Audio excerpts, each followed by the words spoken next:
Oke, selamat datang kembali. Hari ini kita akan melanjutkan pembahasan kita soal buku Winning Decisions. Betul. Dan kita sudah sampai di bab 3 yang judulnya Menciptakan Kerangka Pemenang. Ini bagian yang penting banget. Iya kan? Kalau di pembahasan sebelumnya, kita lebih banyak sadar kalau kita semua ini punya kacamata mental yang tanpa sadar kita pakai. Nah, sekarang misinya lebih jauh lagi. Gimana caranya kita jadi proaktif ya? Tepat. Gimana cara kita secara aktif memilih, bahkan merancang kacamata baru itu, biar keputusan yang kita ambil jadi lebih tajam. Ini bukan soal apa yang harus dipikirkan, tapi bagaimana cara kita berpikir. Setuju sekali. Dan ini adalah lompatan besar loh. Dari yang tadinya pasif, cuma menerima kacamata atau kerangka yang ada, sekarang kita jadi arsiteknya. Jadi proaktif ya. Betul, jadi ini bukan lagi soal punya kerangka, tapi soal membangun kerangka yang unggul.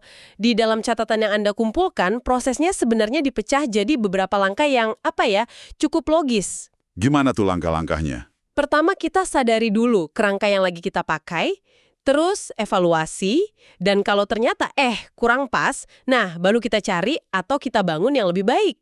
Nah, di situ tantangannya.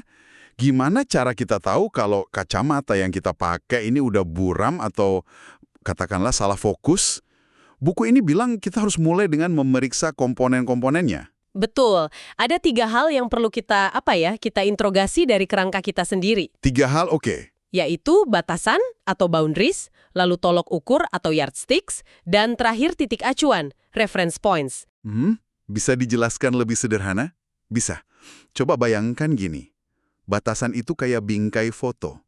Apa yang Anda putuskan untuk masuk ke dalam gambar, dan apa yang sengaja Anda tinggalin di luar. Oke, masuk akal. Terus tolok ukur itu penggarisnya, gimana Anda mengukur sukses? Pakai rupiah kah, kepuasan pelanggan, atau mungkin metrik lain? Ya. Dan titik acuan itu pertanyaan simpel. Dibandingkan dengan siapa atau apa? Apa kita bandingin diri kita sama kompetitor nomor 1? Atau sama standar emas di industri lain? Contoh Jack Welch di General Electric ini. Wah, itu benar-benar bikin saya mikir. Iya kan? Itu klasik banget.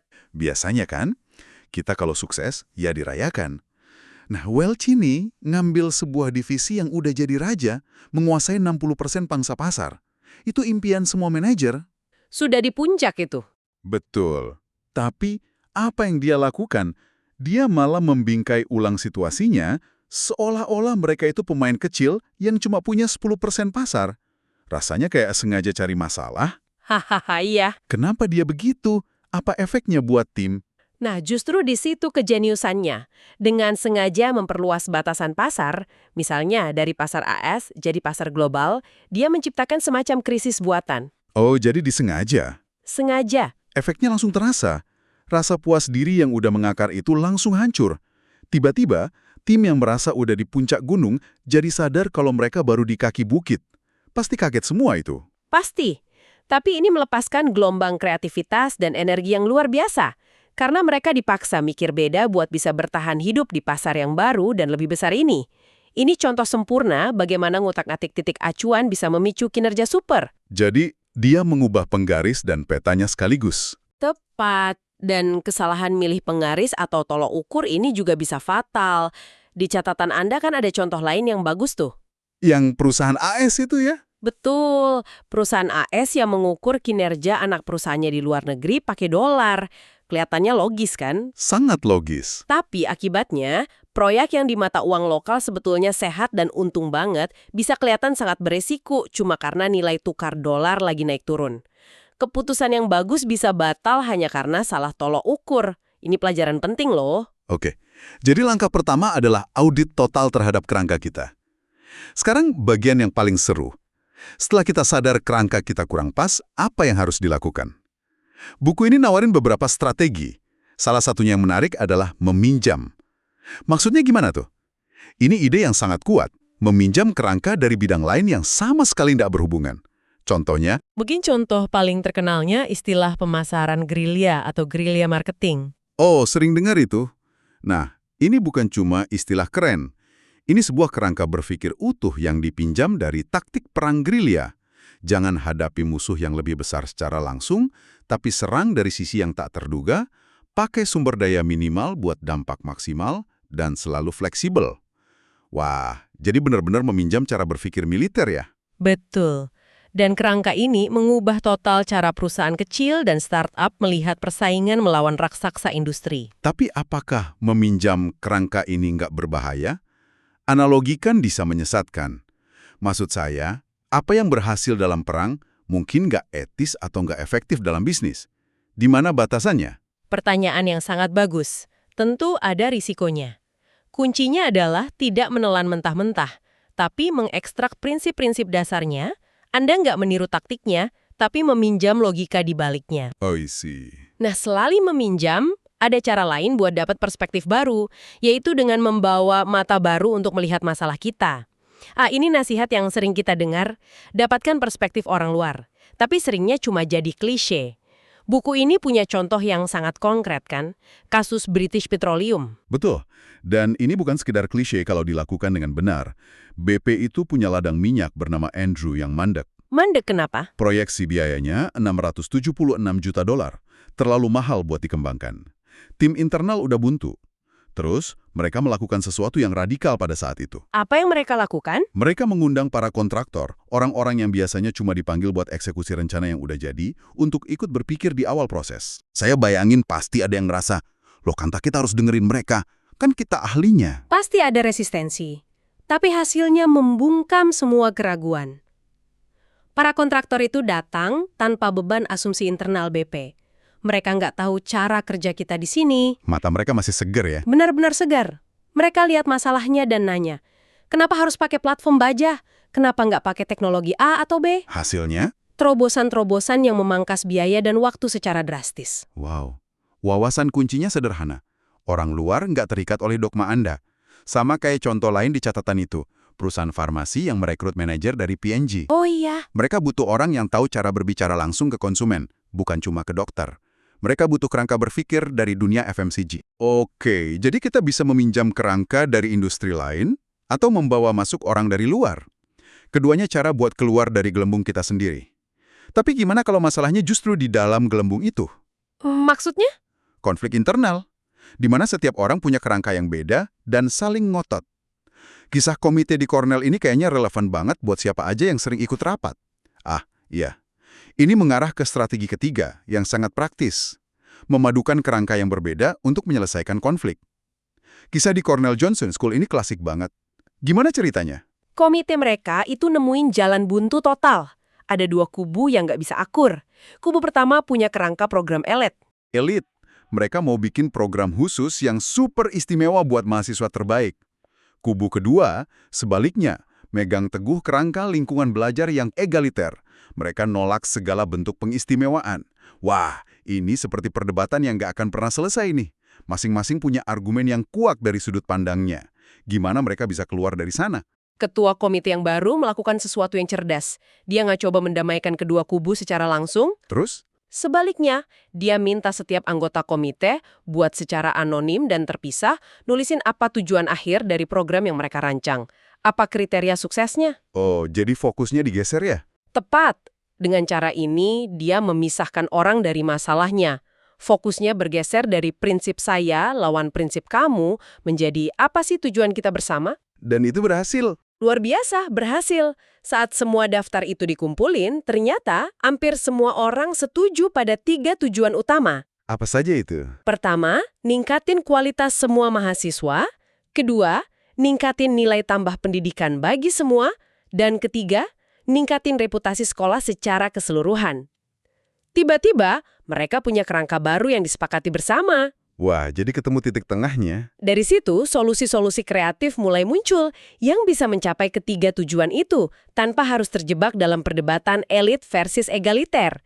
Ini teknik yang bisa langsung Anda pakai di rapat besok, kan? Benar sekali. Saya sering terjebak dalam perdebatan prinsip yang sebenarnya nggak bawa kemana-mana. Nah, kisah komite itu kan soal konflik internal. Tapi gimana kalau masalahnya jauh lebih besar di level sebuah negara?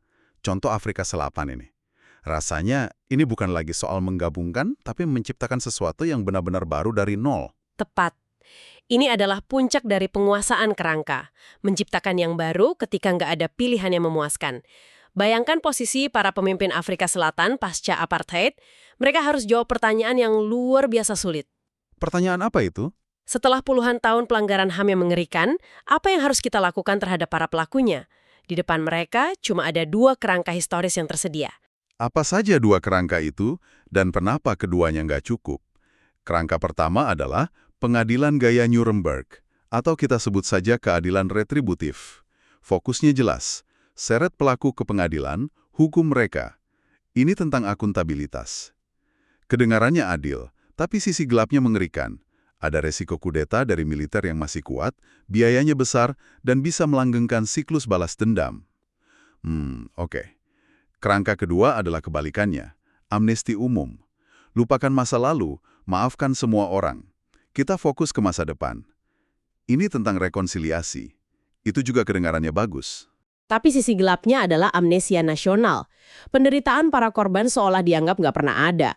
Keadilan diabaikan. Jadi pilihannya antara perang saudara atau melupakan kejahatan. Dua-duanya pilihan yang mengerikan. Lalu apa yang mereka lakukan? Mereka menolak kedua pilihan itu dan menciptakan kerangka ketiga yang benar-benar baru. Keadilan restoratif melalui Komisi Kebenaran dan Rekonsiliasi. Keadilan restoratif. Yang brilian dari kerangka ini adalah ia nggak memilih, tapi memadukan elemen terbaik dari keduanya. Ia mengambil akuntabilitas dari model Nuremberg, pelaku harus datang dan mengakui kejahatan mereka di depan publik. Oke. Dan ia mengambil pengampunan dari model amnesti, jika pengakuan mereka jujur, mereka bisa mendapatkan ampunan. Tapi ada elemen lain yang membuatnya benar-benar unik kan? Konsep Ubuntu. Apa itu? Nah, ini adalah momen ahanya. Mereka menambahkan sorotan baru yang berasal dari kearifan lokal Afrika, yaitu Ubuntu. Secara sederhana, artinya kemanusiaan kita bersama. Kemanusiaan kita bersama. Keyakinan bahwa saya ada karena kita ada. Kemanusiaan seseorang akan berkurang kalau orang lain direndahkan atau disakiti. Konsep ini mengubah total tujuan prosesnya. Tujuannya bukan lagi hukuman atau melupakan, tapi penyembuhan. Penyembuhan. Luar biasa. Jadi, untuk masalah-masalah paling rumit, terkadang semua pilihan yang ada di atas meja memang nggak cukup baik.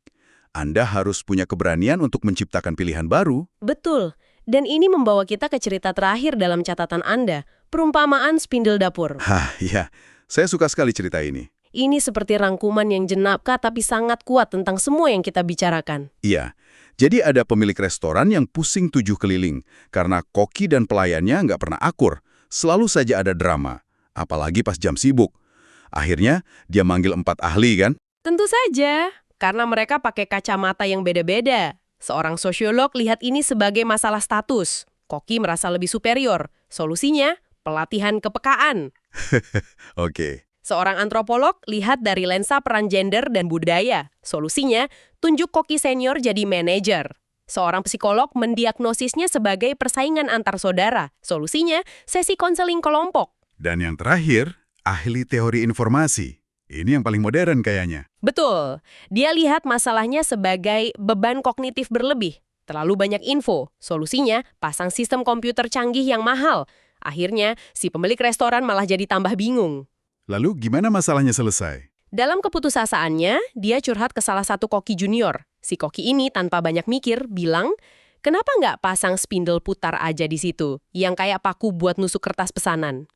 Sesederhana itu. Iya, jadi pelayan tinggal jepitkan kertas pesanan, dan koki bisa puter spindel itu buat ambil pesanan berikutnya pas mereka siap. Ide yang sangat sederhana. Dan itulah solusinya. Spindel murahan itu. Inilah puncaknya. Spindel itu ternyata adalah sebuah solusi yang kuat atau robust solution. Saat pemilik restoran cerita ide ini ke 4 ahlinya, mereka semua setuju. Oh iya. Iya, masing-masing menjelaskan kenapa spindel itu akan berhasil dari sudut pandang kerangka mereka. Sosiolog bilang itu menyamakan status. Antropolog bilang itu mengurangi interaksi tatap muka. Psikolog bilang itu mengurangi gesekan personal. Dan ahli teori informasi bilang spindel itu berfungsi sebagai memori eksternal yang efisien. Wow. Jadi solusi terbaik adalah solusi yang masuk akal dari berbagai sudut pandang yang berbeda. Tepat sekali. Dan ini adalah tes yang sangat bagus untuk Anda. Saat Anda punya sebuah solusi untuk masalah yang kompleks, coba tanyakan, apakah solusi ini cuma terlihat bagus dari sudut pandang saya? Atau orang dari departemen lain, sales, legal, engineering juga akan setuju kalau ini masuk akal dari kacamata mereka. Jika iya, kemungkinan besar kita telah menemukan spindle kita sendiri. Tepat. Jadi, kesimpulannya, membangun kerangka pemenang ini bukanlah proses yang pasif ya.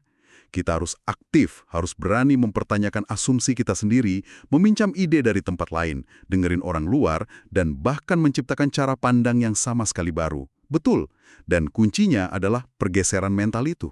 Dari tanpa sadar mengadopsi sebuah kerangka, menjadi secara sadar dan strategis membangunnya. Materi-materi ini nunjukin kalau ini bukan bakat, tapi sebuah keterampilan yang bisa Anda latih dan asah. Sebuah keterampilan yang sangat berharga. Tentu. Tapi ada satu pertanyaan penutup yang mungkin bisa Anda renungkan. Silahkan. Buku ini kan memuji solusi yang kuat, seperti spindle itu, solusi yang berhasil di berbagai kerangka. Tapi coba pikirkan ini. Bagaimana jika solusi yang paling inovatif justru adalah solusi yang sama sekali nggak masuk akal, atau bahkan secara langsung menentang salah satu kerangka dari para ahli tersebut? Menarik. Yang terbaik. Atau terkadang, itu hanyalah jalan menuju kompromi yang nyaman, sementara terobosan sejati menuntut kita untuk berani menghancurkan salah satu kerangka itu sama sekali.